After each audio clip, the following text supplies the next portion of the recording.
안녕하세요. 사연살롱이에요. 오늘의 사연입니다. 작년부터 지금 현재까지 한 여자와 계속 바람을 피고 있는 남편을 두고 있는 27살 된 여자입니다. 남편이 처음 바람핀 사실을 알았을 때는 임신 7개월 되었을 때였어요. 잦은 야근 출장, 하는 일이 대부분 현장 일에 야근이 많아 바쁜가 보다 했었는데 저도 눈치백단인지라 좀 수상해서 뒤를 캐보니 여자가 있더군요. 순간 꼭지가 돌아 따지고 물었더니 절 의부증 걸린 미친년으로 취급하면서 지랄 연병을 떨길래 그래 그럼 한번 두고 보자 하고 흥신소에 연락을 해서 사람을 붙이니 야근이라 집에 안 들어온 날은 그년이랑 같이 보냈더군요. 사진을 그 면상에 던지면서 어디 한 번 더 미친년 만들어 보라고 하니까 무릎 꿇고 빕디다. 한 번만 봐달라고 부모님께 말하지 말아달라고. 부모? 부모? 지금 부모 생각하는 거냐? 그래도 애도 생기고 했으니 그래 내가 병신같이 한 번이니 봐주마. 한 번 더 이런 일이 있을 시에는 정말 넌 인간도 아니다. 으름장 놓고 지켜보기로 했습니다. 그리고 한 달 뒤 왠지 찜찜한 느낌이 또 들어 온갖 수당 방법 다 동원해서 남편 SNS 비번을 알아내서 들어가 보았더니 그년 사진은 비밀 폴더 만들어 놓고 버젓이 띄어져 있고 그년하고 비밀글로 주고받은 내용들. 남편 놈 말을 믿어주는 게 아니었는데 뒤늦은 후회하다 스트레스에 결국 조기진통 와서 2달이나 더 있다 나와야 할 내 자식이 그렇게 나왔습니다. 애기 턱관절이 덜 발달돼서 모유수유는 하지 못할 것 같다는 병원 측 말에 모유수유 끝까지 하며 고이고이 길러볼 거라 다짐했던 저는 속이 뒤집혀 더 부글부글 끓어올랐고 병실에 누워있는 저를 보고 아무 일 없단 듯이 쳐 웃으면서 아들이야 라며 싱글벙글인 그 자식 얼굴에 귀싸대기를 후려 갈겼더니 저더러 미쳤냐고 또 지랄합니다. 친정동생에게 연락해서 노트북 좀 가져오라고 하고 남편 놈 눈앞에서 그놈 SNS에 들어가서 비밀폴더, 방명록, 다이어리 등등등 보여주니 또 봉조하면서 미안하다고 끝내려고 했는데 여자가 자꾸 들러붙으니 그럴 수가 없었다고 마지막으로 한 번 더 봐달라고 하대요. 병실에서 소리 지르며 울부짖는 내 소리에 아이를 보러 왔던 시댁 식구들이 놀라 들어와서 무슨 일이냐고 묻기에 시아버님, 어머님, 신우 앞에서 그간 있었던 일을 다 말해주며 이혼하겠다고 했습니다. 당연히 아이는 내가 키울 거고 친권 포기하고 양육비 위자료 다 청구할 거라고. 더러워서 더 이상 못 살겠다고 하니 시아버님이 무릎을 꿇으며 자기를 봐서라도 마지막으로 한 번만 봐달라고.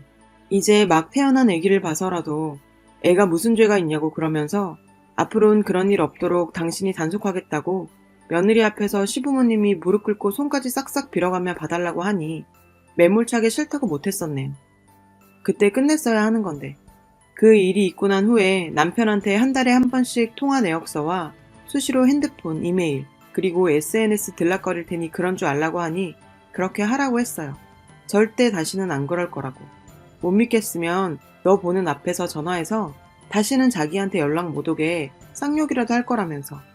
작년 10월부터 지금까지 꼬박꼬박 통화 내역서도 떠오고 다 확인시켜주고 SNS는 아예 폐쇄시켰길래 이제 정신 차렸나 싶었죠. 저도 정말 순간 믿을 뻔했으니. 근데 여자의 직감이랄까? 느낌이 계속 찝찝한 게 이상한 겁니다. 신랑과 같이 있을 때 처음 보는 번호가 찍힌 전화가 온다거나 발신자 미확인으로 전화가 온다거나. 그래서 추적을 해봤죠. 신랑 명의로 핸드폰이 2대가 더 개통되어 있는 겁니다. 하나는 신랑, 하나는 그년이. 그렇게 또 눈 가리고 아웅했던 거죠. 이제 이혼을 해야겠죠. 28일이 아이 돌잔치인데 돌잔치가 끝나고 제대로 터뜨릴 생각입니다. 이번엔 어떤 변명들로 연기를 해댈지 기대도 되네요. 저와 비슷한 경험을 하신 여성분들은 어떻게 대처하셨나요? 사진들과 통화 내역서, 문자 내역성 같은 증거들로 소송하면 증거로 채택이 되나요? 이 병신 같은 인간이 이혼은 절대 안 하겠다고 나올 거 뻔한데 소송을 걸면 아이 양육권은 저에게 넘어올 수는 있을까요? 시댁과 그 쓰레기 같은 놈한테는 내가 다 알고 있다는 티 전혀 내지 않고 일단은 친정부모님께 증거자료들 다 내보이며 이혼하겠다고 하니 평생 마음고생하며 그 인간이랑 사느니 아이를 생각해서라도 이혼하라시네요. 개벌은 남 못 준다고. 그리고 내 아들이 뭘 보고 자라겠냐고 친정부모님과는 일단 이혼하는 쪽으로 매듭을 지었습니다. 우리 애기 돌잔치가 끝난 후 시댁으로 가서 증거 자료들 다 보여주며 이혼하겠다고 말할 작정입니다. 이 판국에 무슨 돌잔치냐 하시겠지만 아이한테 미안한 마음이 괜시리 커서 더 크게 해주고 싶다는 생각을 합니다. 괜히 제 마음이 그렇다는 거 알고 있습니다. 여튼 시부모님이 작년처럼 무릎을 꿇고 싹싹 빌어도 그 인간이 어떤 거짓말들로 연기를 해대도 이번에는 절대 제가 병신같이 합리화하며 굽히지 않을 생각입니다. 그리고 그년 흥신소에서 알아본 결과 현직 고등학교 영어교사라고 하네요. 선생이라는 년이 그러고 있으니 그년 밑에서 뭘 보고 배울까요? 유부남 꼬시기? 안 걸리기? 뻔뻔하기? 이딴 거? 교육청에도 전화를 걸어 물어봤더니 사진과 통화 내역, 문자 내역서를 동봉해서 신고하면 파직시킨다고 하네요. 28일 이후 교육청에 신고할 생각입니다. 그리고 그 학교 찾아가서 학생들 보는 앞에서 그 두 년놈들 모텔 들어가는 사진, 물고 빨고 하는 사진 냅다 뿌리고 올 생각입니다. 그 다음엔 그년 집으로 가서 조곤조곤 그 부모 면상에 사진 한 답을 뿌려주고 개망신을 줄 겁니다.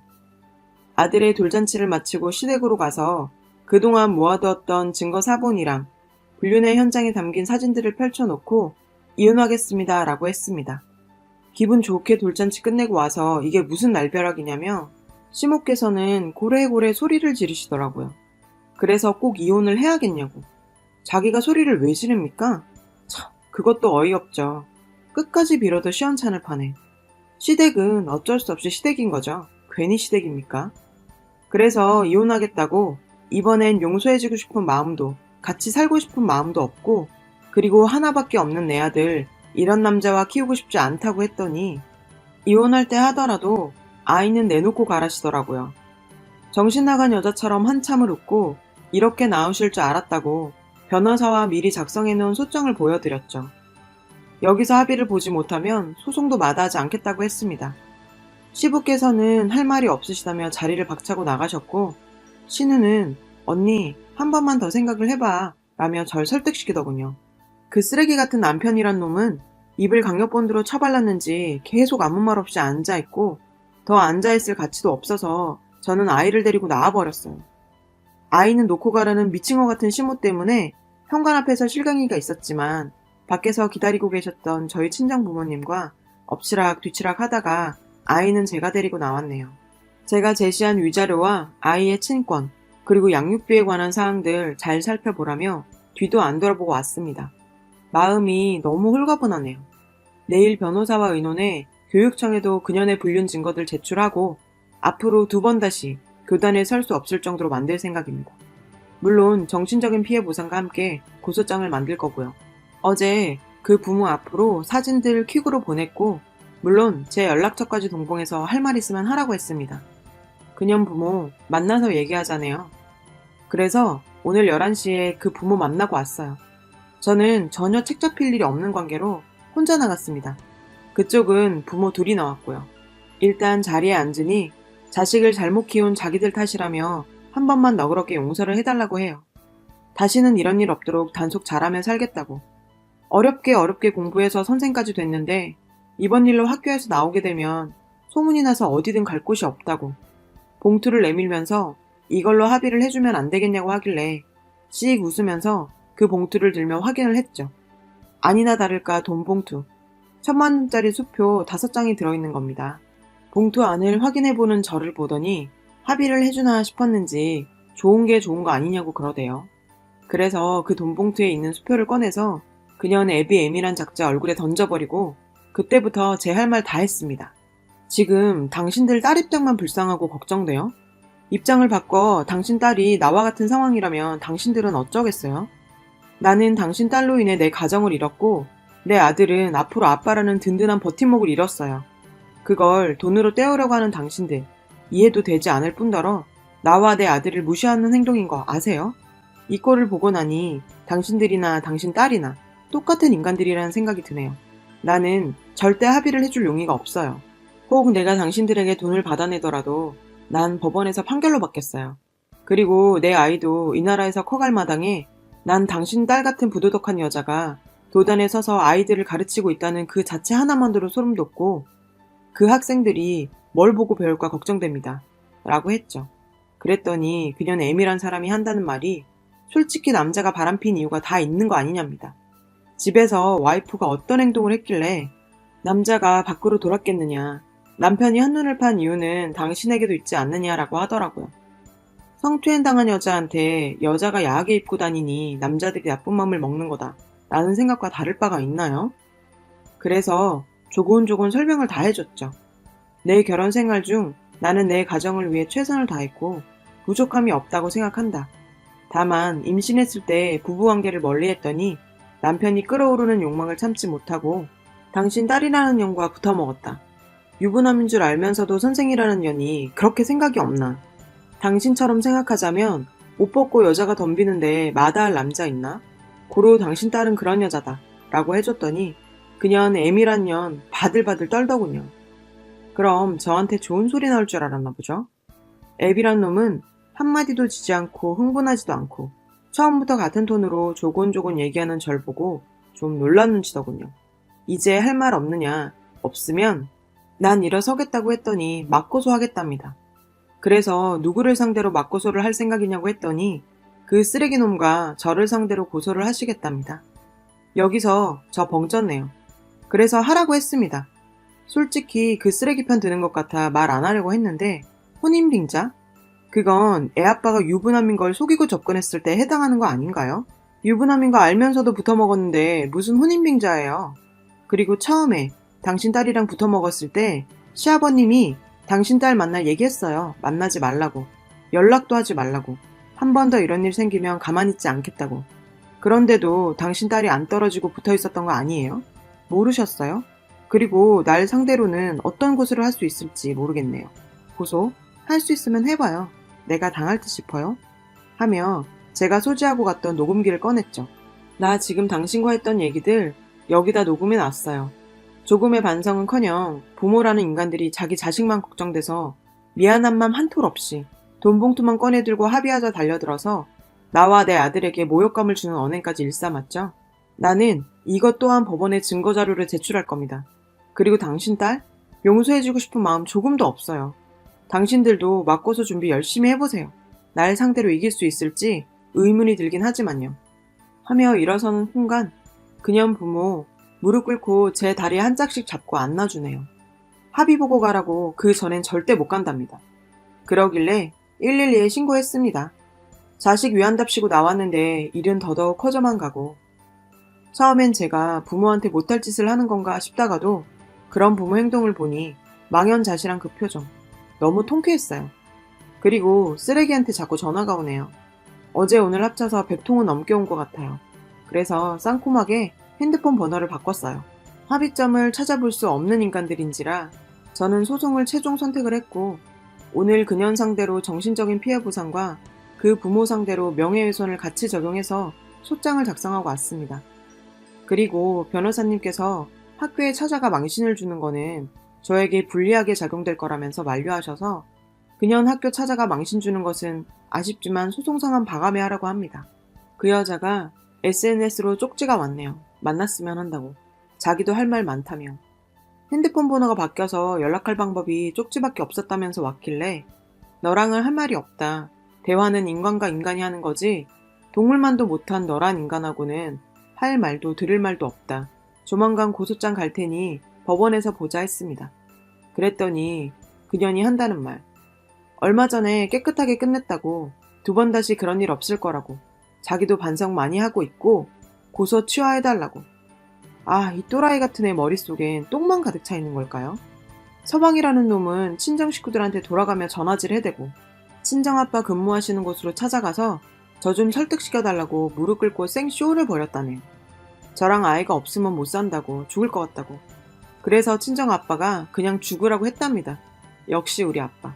더는 너 같은 인간한테 귀하디 귀한 내 딸, 귀하디 귀한 내 손주 돌려보내는 일 없을 거라며 1년 동안 친정부모 걱정할까 말 못하고 혼자 속 끓인 내 딸 생각하면 당장이라도 너 죽이고 싶은 심정이라며 2번 다시는 보지 말자고 하셨다네요. 이번 일로 마음에 상처받으신 친정 엄마 아빠께 너무 죄송해집니다. 지금은 그 상간녀에 대해서 법원 출두 명령이 내려진 상태입니다. 현재까지 계속 그 상간녀와 부모라는 사람들에게서 계속 연락이 오고 있고 심지어 지금 제가 거치하고 있는 친정까지 찾아오는 행동까지 서슴지 않고 있습니다. 그리고 남편은 합의 이혼을 해주겠다고 하네요. 어제 시아버님이 잠깐 만났으면 한다고 하셔서 시아버님을 만나고 왔네요. 1년 전 처음 사실을 알았을 때부터 지금까지 있었던 일에 대해 더하지도 빼지도 않고 제 생각과 입장을 다 말씀드렸더니 시아버님께서는 네 입장이 그렇게 확고하니 더 이상 잡지 못하겠다고 하시더군요. 그리고 우대독자인 아들에 대해서 말씀을 하시더라고요. 그래서 아이는 절대 보낼 수가 없다고 했습니다. 친권 양육권 소송까지 하고 있는 상태라 아버님이 그러시더군요. 아이에게 더 이상 상처를 주고 싶지 않다고. 그래서 아이의 친권과 양육권은 저에게 다 넘기겠다고. 그러니 한 달에 2번 내지 3번은 아이를 보고 싶다고 그러셨습니다. 그리고 저에게 미안한 마음 뿐이시라며 위자료는 신랑 명의로 된 부동산과 적금, 펀드 다 주신다네요. 그리고 아이 양육비로 한 달에 100만 원씩 받기로 했습니다. 그리고 남편 합의 이혼을 조건으로 하는 대신 재결합을 생각해보라고 하더군요. 서류 정리가 끝나고 1년이든 2년이든 자기 했던 모든 일에 대해 반성하며 저와 아이를 기다린다고 하더군요. 결혼 생활을 하면서 저에게 보냈던 모든 생활비와 더불어 아파트, 적금 통장, 펀드 다 제 명의로 옮겨놓겠다고. 그래서 남편에게도 확고하게 말했습니다. 내가 너에게 다시 돌아가는 일은 없을 것 같아. 우리의 결혼 생활 3년 중 2년은 정말 너로 인해서 행복했고 충분했어. 하지만 당신이 나에게 줬던 그 괴로운 1년이란 시간이 결혼 2년과 나의 소중한 시간마저 무색하게 만들었지. 바람 용서하기를 3번. 나도 버틸 만큼 버텼다고 생각해. 이제 당신이란 사람을 더는 믿지도 신뢰하지도 못하겠어. 내가 당신과 그 여자에게 받은 상처가 얼마나 오랜 시간이 흘러야 온전하게 치료가 될 수 있을지 모르겠지만 그 상처가 치료된다고 해도 당신한테 돌아갈 일은 없을 것 같아. 그리고 이렇게 합의 이혼해줘서 고마워. 아이를 가운데 두고 어디까지 서로가 헐뜯거 싸워야 할까. 그간 속으로 많이 아팠어. 하지만 당신이 이렇게 아이와 나를 위해 배려해주니 고맙게 생각해. 그리고 나니 남편이 위자료와 양육비, 친권 포기에 관한 각서를 써줬고 각서를 공증받아 놨네요. 사람이란 게 갑자기 마음이 바뀔 수 있으니까요. 남편과 법원도 다녀왔습니다. 판사님이 이혼을 법적으로 확인시켜주는 순간 이런저런 추억들과 그동안 제가 속끓였던 일들이 필름 지나가듯 지나가더군요. 법원을 나서면서 마지막으로 한 번만 안아봐도 되겠냐고 하는 남편에게 저는 손을 저었어요. 남편은 눈물을 흘리더라고요. 이제 각자 갈 길 가자고 아랬습니다. 남편과 저 그리고 아이가 살았던 아파트 전세를 내놓고 일단 제가 직장을 다니고 있기 때문에 어느 정도 아이가 클 때까지는 친정 부모님과 함께 생활하기로 했습니다. 혹여나 아이가 아프기라도 하면 일하는 사람이 어떻게 아이까지 보겠냐며 친정 부모님이 제안하시더라고요. 많이 죄송스러웠지만 그러기로 했죠. 그 상간녀와의 재판 날짜도 정해졌네요. 그 부모에게까지 명예훼손으로 고소를 하려고 했지만 저도 자식이 있는 부모 입장인지라 곰곰이 생각한 결과 그 여자의 부모까지 걸고 넘어지는 것까지는 참아 할 수가 없더라고요. 그 여자의 엄마라는 사람의 하는 말이 어이없고 괘씸했지만 참기로 했습니다. 모든 증거자료와 사진 등등 교육청에 제출했고 교육청에서는 법원의 판결이 나오면 파직시킨다고 하네요. 그리고 모든 교육업종 협회에 의뢰해 국립학교든 사립학교든 그리고 사교육기관이든 다시는 교단에 설 수 없도록 조치를 해놨습니다. 재판일이 잡히고 다가오니 그 여자도 지발이 저린 모양입니다. 어떻게 해서든 저와 합의를 보려고 눈에 쌍심지를 켜고 달려드네요. 한 번만, 제발 한 번만 용서를 해달라고 자기가 미쳤었다고. 이제 와서 입에 발린 그런 말들로 저의 마음을 움직이라고 하는 그 여자의 심보가 괘씸하기 짝이 없습니다. 3살 버릇 80까지 가고 개버릇 남 못 준다는 말이 있지만 이번에 호되게 당해서 2번 다시는 남의 가정에 불화를 일으키거나 남의 눈에 눈물 나게 하면 지 눈엔 피눈물이 난다는 걸 확실히 알았으면 좋겠어요. 정신적인 피해 보상금으로 1억 원을 요구했어요. 법원에서 그 1억 원을 받아줄지는 모르겠지만 겁이나 먹어보라며. 그리고 제 1년간의 소가리를 어떻게 돈으로 책정할 수 있겠습니까? 소장에는 1억 원도 적은 액수라 했어요. 저와 제 아이, 그리고 친정 식구들이 받은 상처에 비하면 말이죠. 기혼녀들, 더더욱이 아이가 있는 기혼녀들은 저와 같은 상황에 처했을 때 10의 9는 아이 때문에 참고 살아간다는 거 압니다. 그분들 못난 거 아니에요. 어쩌면 더 대단하신 분들입니다. 그리고 제 글을 보며 짠해하거나 하지 말아주세요. 저는 이번 일을 겪으면서 한 걸음 더 제 자신이 성장했다고 생각합니다. 속도 시원합니다. 아들에게는 미안한 감이 없잖아 있지만 훗날 아이가 사춘기에 접어들기 시작한다면 차분하게 얘기해줄 생각이에요. 아빠에 대해 더 나쁘게 말할 생각은 없어요. 아이는 아빠에 대한 배신감은 최소로 가졌으면 해요. 아이에게는 마냥 좋은 아빠로 각인시켜줄 수 없겠지만 말이에요. 긴 글 읽어주셔서 진심으로 마음을 다해 감사드립니다. 여러분, 사연 댓글에 응원과 현명한 조언 부탁드려요. 좋아요와 구독은 저에게 큰 힘이 됩니다. 오늘도 좋은 일 가득하세요.